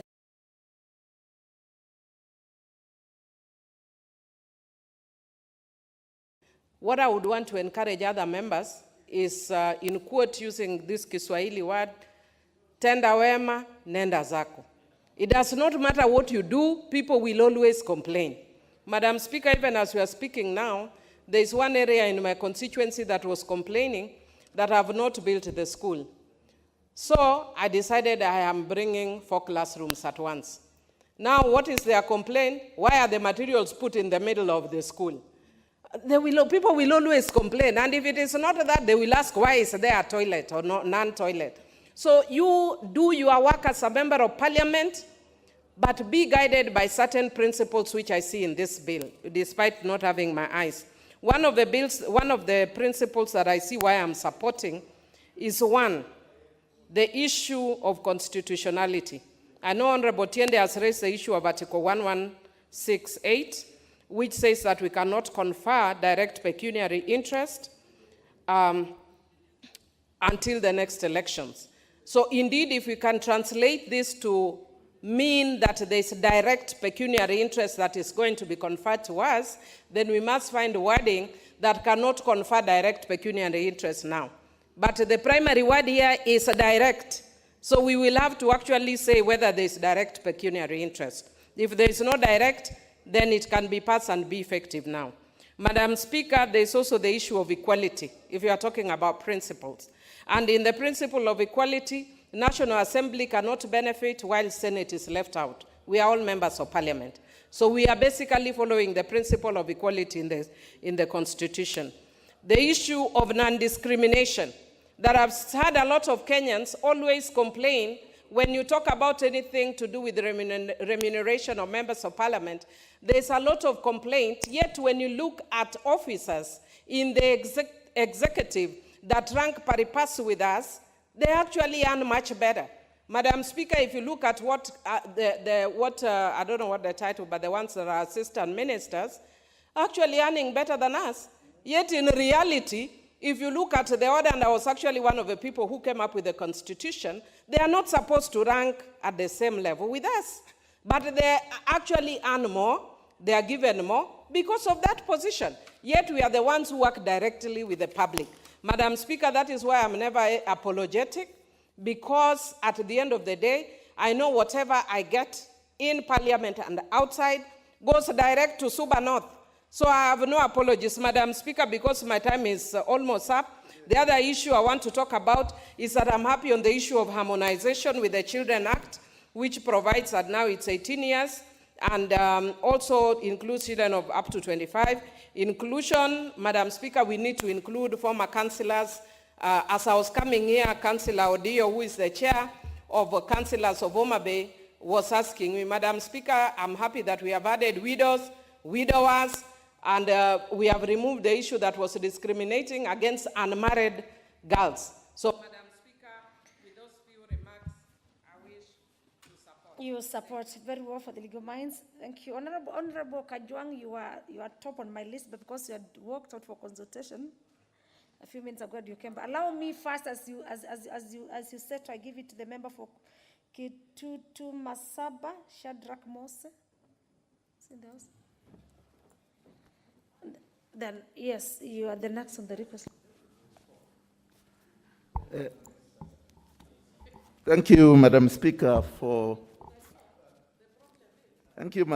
for giving me an opportunity also to add my voice to this very important bill. And from the onset, I want to say that I support. Madam Speaker, when we talk about the aspect of pension, and particularly to members of parliament, it's a thorny issue that out there would let me cut you short a bit. There are members, including the Honorable Kajwang, who wanted to speak to the PIC. It is important that I mount that have 10 requests, but it's a mix of members who want some to speak to PIC, others want to speak to this. So I think our members should be patient. We'll get time to speak to this. Very well, carry on. Thank you, Madam Speaker. So when we talk about this, it arouses a lot of concern out there, and members of the public, members that we serve, would always view or look at us very negatively. And particularly today, Madam Speaker, which is very unique, that the whole day, since morning and this afternoon, we have actually had a chance to discuss about this. And we have many other stakeholders who are also affected that would want to see and hear what we are commenting about this. But I am delighted, Madam Speaker, that first, this bill seeks to align itself with the Constitution. And indeed, it has taken us too long before we have actually had, brought this into action. And there are salient issues that arise, Madam Speaker. And I'm impressed that if you look at Section 2, subsection 2 of this bill, which states that the provision of this act shall apply to any person who is a member of Parliament on or at any time after the commencement of this act. Then 2 of it says, Section 3A and 7 of this act shall apply to a person who is on or after 28 March 2013 was a member of Parliament. Madam Speaker, that actually tells us that our members of Parliament who have left the House after 28 March 2013, together with the bill that we discussed in the morning, which was very specific, would be beneficiaries after we pass this bill. That therefore means, Madam Speaker, if you have had a chance, I'm sure all of us have had a chance to interact with former members of Parliament. And when you meet them out there, you actually will not want to believe that they were the role models that many of us admired, even when they had their contribution and participation in legislating for this country. They did a splendid job. But when you meet them, the manner in which they dress, the fact that they are unable to meet their medical bills, the fact that some of them are unable to live a reasonable life, the fact that some of them are not even able to pay rent, they are not even able to get sustenance, actually commends that we actually move with speed and ensure that we pass this bill, so that we are able to give at least spark to those role models that we so much admired, to ensure that they also lead a reasonable life. There is also, Madam Speaker, the aspect of the medical bill or medical cover for retired members of Parliament. That is something that we also need as we legislate and, at the stage of the Committee of the Whole House, make serious amendments. There's also one thing that I really wanted to agree with the Honorable Karuma, and I would urge him to seriously bring that amendment, that pension, is, as we are speaking in this one, should actually be distinguished from what we call gratuity. Because, Madam Speaker, if you look at the gratuity that we want to confuse, is something that is earned by civil servants, by members of the judiciary out there. But we, as members of parliament, are actually disentitled. And we need to come out very clearly, divine it, ensure that as a member of parliament, you earn that gratuity, and then we deal with the pension the way it is. I can see my time is up, but I see my colleagues like Honorable Teacher. We need to invest seriously in this act so that other beneficiaries like the councillors, like other civil servants who have retired and are not benefiting, becomes beneficiaries in this legislation. With that, Madam Speaker, I support. You support very well. Then let me have the member for North Hall, the Honorable Nganya Chachu. Nganya Chachu. Thank you, Madam Speaker. Madam Speaker, I want to join my colleagues in supporting this bill, and I really want to thank Honorable Mwadime and the members of the Parliamentary Pension Committee for a very good work. This morning we had another bill, again trying to support the former members of Parliament, those who have served in this House before us, and now we are also trying to ensure that the current members and future members also be entitled to their right, because I do strongly believe pension for those who have provided service in public service is a right, not a privilege. But, Madam Speaker, and we should not be afraid of making the laws. We are parliamentarians, and we are the lawmakers in this country. All we are trying to do by amending this act is basically to align it to the 2010 Constitution. And that's our mandate, it's our job, and we should do it. And it's unfortunate that it took us 10 years to do this, while we have done for all other acts that have been aligned to the Constitution today.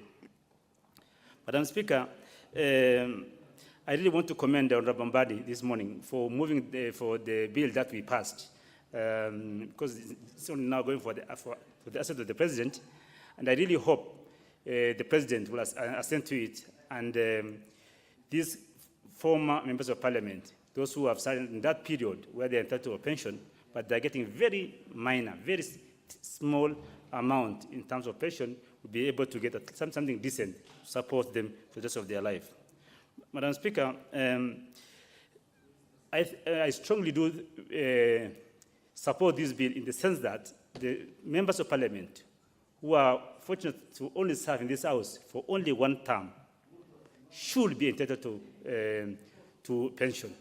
Madam Speaker, even in the neighboring country of Uganda, the US Congress, in the UK, members of Parliament, even if they serve for like 2 terms in the US, because their term is 2 terms in the Congress, are entitled to a pension. And it should be done on pro rata, depending on the years of service that you have served. If you are lucky enough to have served, like the former President, Honorable Mwai Kibaki, for 50 years, you should be entitled to decide for that period. If you have served for 5 years, likely so. And if you have served for even 15 years, like me and others here, should be the same.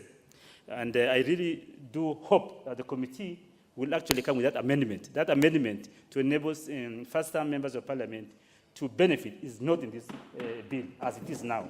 And I really hope members of Honorable Mwadime is here and the members of the committee will ensure that that amendment should come, and the members of Parliament who are in their first term are majority here.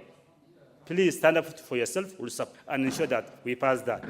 And if it takes for us to override the veto of the President by 2/3, we should stand up to the occasion and do what's right for ourselves and for the future members of this House.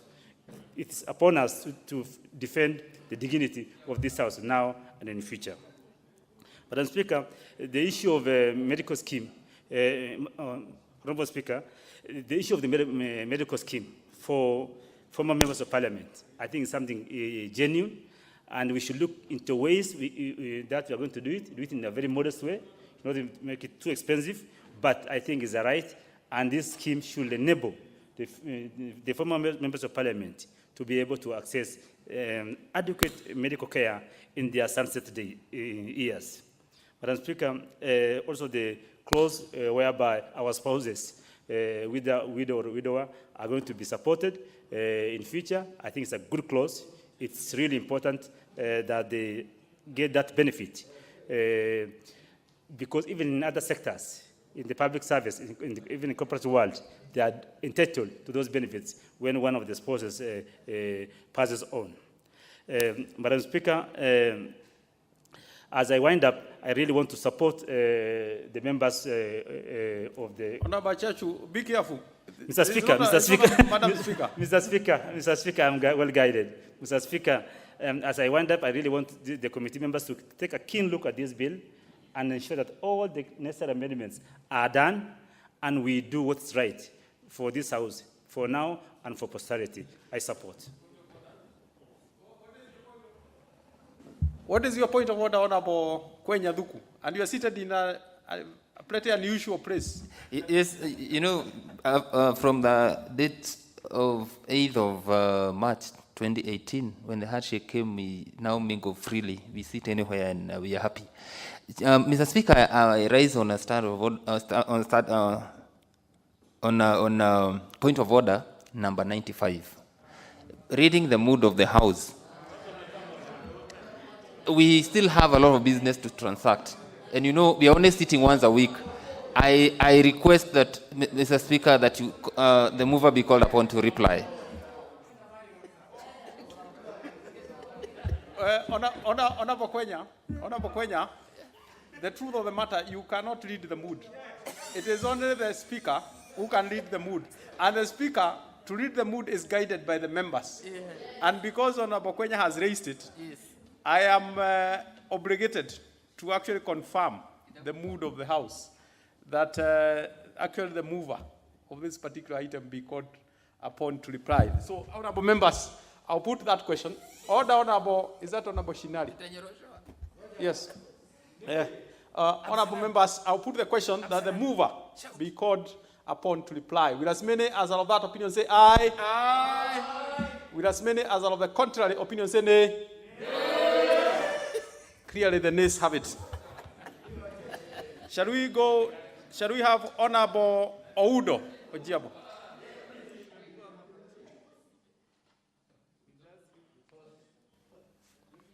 Honorable Speaker, thank you for this opportunity.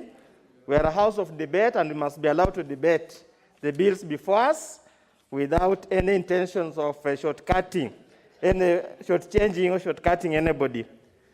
I stand here, Honorable Speaker, to support the parliamentary bill number 3 of 2019, sponsored and presented in this House by Honorable Mwadime. I must take this opportunity to thank him for having spared the time to actually come up with these amendments. Honorable Speaker, I want to start by making 2 important statements in respect of this matter.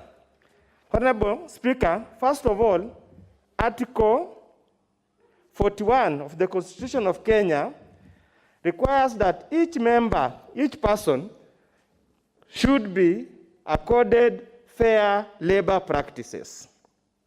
While it's granted that members of parliament offer public service, but since the Constitution is explicitly clear that a member of parliament can only hold the position of member of parliament, cannot be allowed to engage in any other gainful employment, then the provisions of Article 41 should prevail in this respect.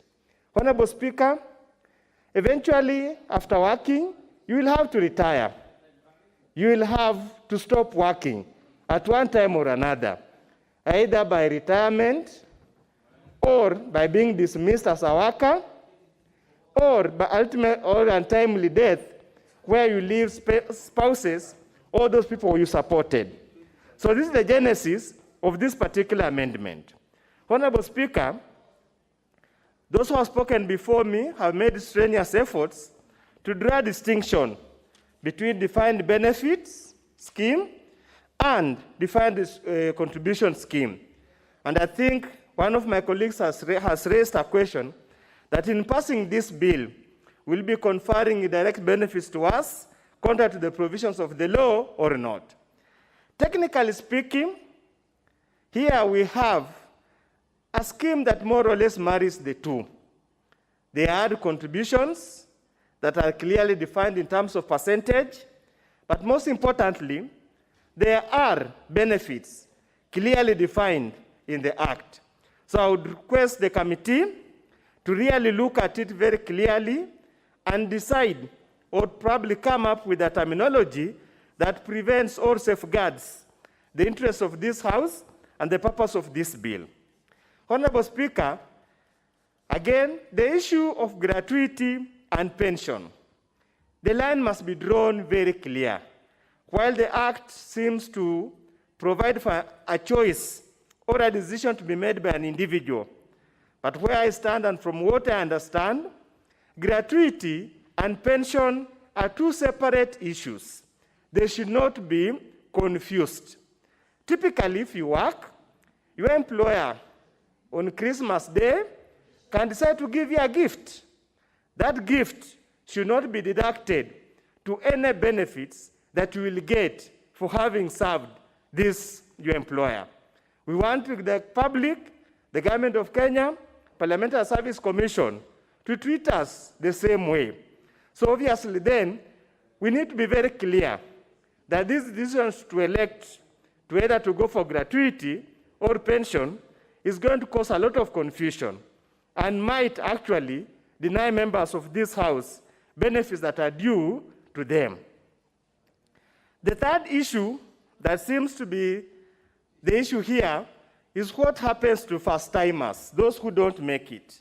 Honorable Speaker, if you look at Clause 6 of the bill, it attempts to define reckonable service. Yet when you go to Clause 8 of the bill, seems to jumble up matters which will require addressing and for purpose of clarity. Honorable Speaker, I know my time is up, but as I conclude, we must also look at the MCS. We must also look at the former councillors. They served in public service. They are suffering outside there. With those few remarks, I beg to support. Shall we now have Honorable Noor Sophia?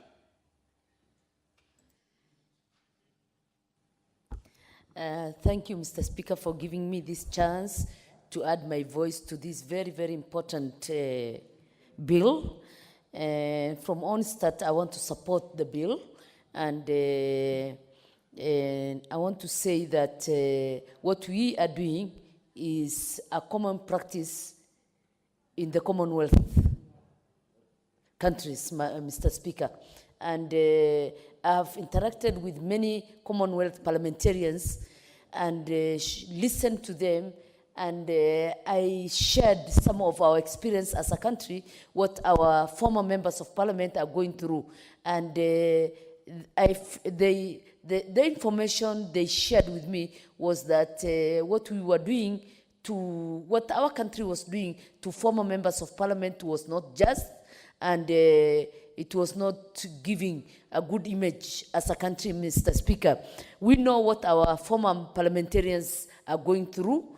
We know, and it's a fact. And as I was listening today to many of honorable members contributing, they have all alluded to the fact that there is a problem that is affecting our former members of parliament, Mr. Speaker. Mr. Speaker, there are the developed countries where we have welfare system, and everybody who is less fortunate member of the society are covered under the welfare systems, Mr. Speaker. As a country, we do not have that welfare systems that can address issues that affect former members of parliament, Mr. Speaker. And I'm happy that the pension committee have realized the importance of addressing a crucial problem that is affecting our founders, people who have founded, people who have struggled, people who have given themselves, who have given this country a lot of their time, a lot of their sacrifice, Mr. Speaker. Mr. Speaker, There are countries that senior citizens are given a lot of respect, Mr. Speaker. They are awarded, they're given tokens, they're given welfare, they're given medical cover, Mr. Speaker. But in our country, our senior citizens, people who have even fought for independence of this country, we know who have died because they could not afford Panadol, Mr. Speaker. And because of this, I think we'll get, this will cover a wider area of representation, Mr. Speaker, and that we look into all other people who have not benefited in terms of pension in our country, Mr. Speaker. Mr. Speaker, medical systems in our country is very, very expensive. And we have seen people have auctioned their houses, their lands, their farms, and their animals. And today, they're destitute because of, you know, caring of their loved ones who have gone through and been treated, Mr. Speaker. And because of that, we will ask the committee, when they're looking into the bill, they should consider and think critically about the medical covers of former members of parliament, Mr. Speaker.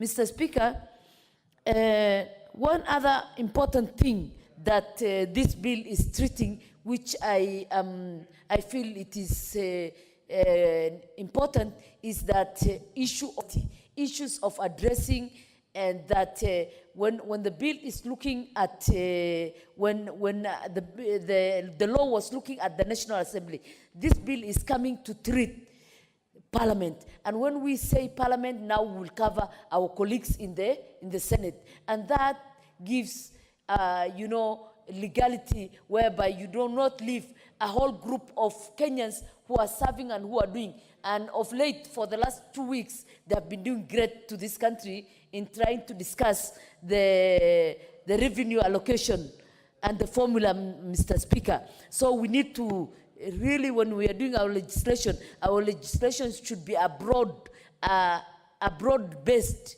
legislation that can cover the future, in that it will be addressing problems that will be facing in the future, Mr. Speaker. Very well. Your space is gone. And before I give to Honorable Hassan Marim, just to be sure, Honorable Jessica, you want to speak to this on the next one? Yeah, Honorable Jessica, Speaker. Very well, thank you. I want to speak to both, but for this one, Honorable Speaker, thank you for giving me the opportunity just to add my voice and say that I do support the bill that has been moved by the Honorable Madime. Honorable Speaker, in my mind, serving the second term, I know and I've seen the life after Parliament by former members of Parliament, Mr. Speaker. Mr. Speaker, in my mind, I have one Mr. Mboko, Mr. Speaker, he really served the people of Kibwezi. It was the former Kibwezi at large. And Mr. Speaker, I look how he served the people with a lot of passion. Mr. Speaker, looking at the former councillors, Mr. Speaker, the likes of Charlo Light, the likes of Councillor Kasiku, the likes of, you know, that's why, Mr. Speaker, I'm saying, as much as I am looking ahead on the bill that is of Public Investment Committee, that is a report, I wanted just to put my voice that I do support the bill. Mr. Speaker, let us not leave the senators, and most of the members have spoken to the proposed amendments that they would wish to come up with. Let us not forget about our medical cover after we leave this house. I want to assure the members, those who are here and outside, that this is a house that you come, you create a lot of enmity. It's a house of fight, that always, sometimes only 70% will make to come back to this house. Mr. Speaker, it's important to note that, in fact, that is the 11th and 12th Parliament, we have very young politicians who are 35, the youth, and it is important to consider them even when they get to the 45, unlike before when members of Parliament used to come to retire in Parliament. And that's why we have a great brains in this house. Issues of gratuity and pension, I'm sure, through the chair and the mover, that most of the amendments, possible amendments, has been captured. That given the work that is ahead of us on the Pubs Invest Committee, I just wanted to say that I do support. You want to speak to this or then? Please say something, but why is your chair saying you say something small? Yes, because, I will take 5 minutes. He knows how brief I can get when I put my mind to it. You see, I've saved the House so that every member have had something to say about pensions. Mr. Speaker, sir, immediately you finish your elections, you are a former. This is what everybody must know. The same moment you have been voted in, you must consider yourselves as former. So if you are in this House and you think that there is a problem or that there is some guilt around which you are unable to say that we should have pension, you are in the wrong forum. We are in the business of politics. And the business politics means some people will win, some people will lose. So the probability of loss is actually 90% for everybody, not just for first-timers, for everybody in this House. Because that attrition rate is worked by democracy that we have. You see, Mr. Speaker, my father is a retired teacher. He has a lot of problems with me that I joined politics. A lot of problems that I left a thriving legal practice for politics. Why? Because he has looked around, and there is hardly any evidence, any person that he can say this, that he can see that after they left Parliament, they had anything, including people in my hometown who are ministers. I had a minister for health. He perished the other time he was burying his spouse in deplorable conditions. I have the former members who are now deceased. Okukundiege. I have Tomboya. These are people that have done more than anybody in this House will do in the combined time. But you look at the life after their demise, my father is right that he cannot see any evidence why I should leave a thriving legal practice to come and put my time here.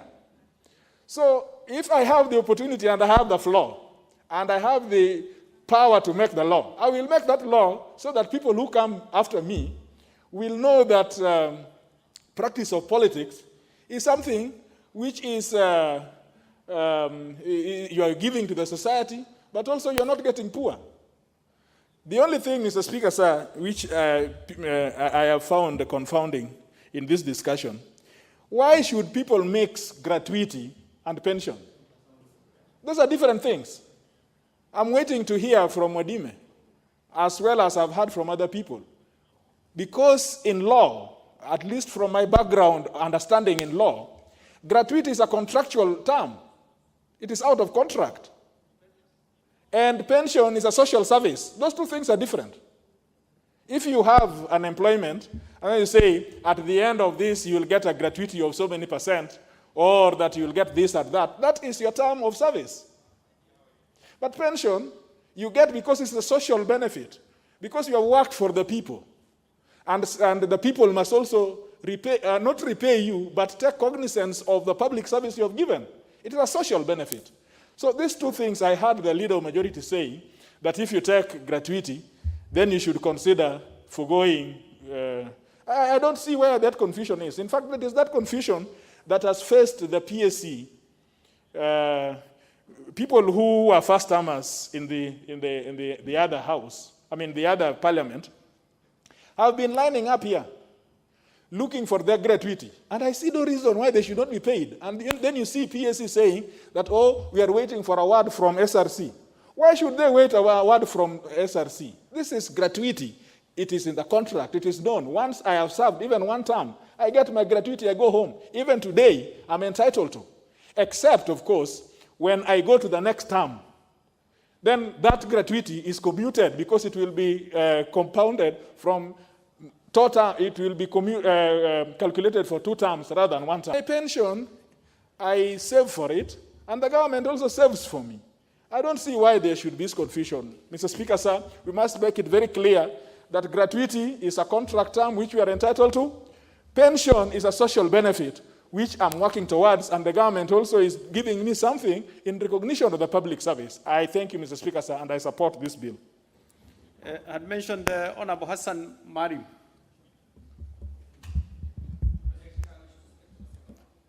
Oh, you want to speak to the next one? That's fine. Shall we have Honorable Savura?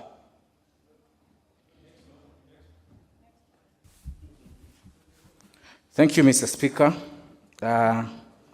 I like the spirit of this bill, that it seeks to align the pension under the new constitution, and it seeks to cure the deficit that has been there between National Assembly and the Senate. The Senate was being left out. But, Mr. Speaker, as I contribute, I wish to ask members that they are treading on a dangerous ground by putting the annex between this good bill with the poverty facing some of the members of parliament who are here. You are abusing the public direct. Let's put this bill direct. It's curing the constitutionality that was missing. Don't discuss issues of poverty in relation to this bill. You are creating a war between this House, the Senate, and members of the public. Members of the public are listening to you. Mr. Speaker, sir, we need to create an environment where social and health aspects are really catered for in institutions that will even cater for members of parliament. If you're a member of parliament and you have retired, or you have lost an election, you are a member of the public. Why should you be treated special? You are a member of the public. And 3/4 of us, we don't retire from politics. We are defeated. 3/4 of members of parliament here go to an election to contest to win the election, but the mood there becomes different. That's why you see members of parliament losing their seat. We need to have structures where we don't need to impoverish members of parliament. One is funeral contribution. A member of parliament becomes a mobile bank in the village. Why can't we have a benevolent fund created by the government to sort out that mess? Why can't we have a fund as fund? It's not a theory. Mr. Speaker, we are talking of things that can be implemented. We are a growing economy. We are not going backwards, but addressing the poverty that our former MPs are facing. By coming to parliament here is a matter of public service. You're not looking for an employment, my brothers. It's public service. You can either serve for free or get benefit from that. But what we are trying to do is to cure the unconstitutionality. That is what we should be debating about, not the poverty facing our fellow members of parliament. Mr. Speaker, sir, we are here on a contract of 5 years. We go back to an election and we come for another contract of 5 years. We are okay with that. If we are given benefits equivalent to a cabinet secretary, you will serve effectively your constituency, but through the structures I've talked about, benevolent and health scheme for your people and your family and yourselves. But let's not take us special. 30 million Kenyans live below poverty lines, my brothers. When you are debating this, let's be sensitive about those people, because this thing will come and haunt us in future. Let's stick to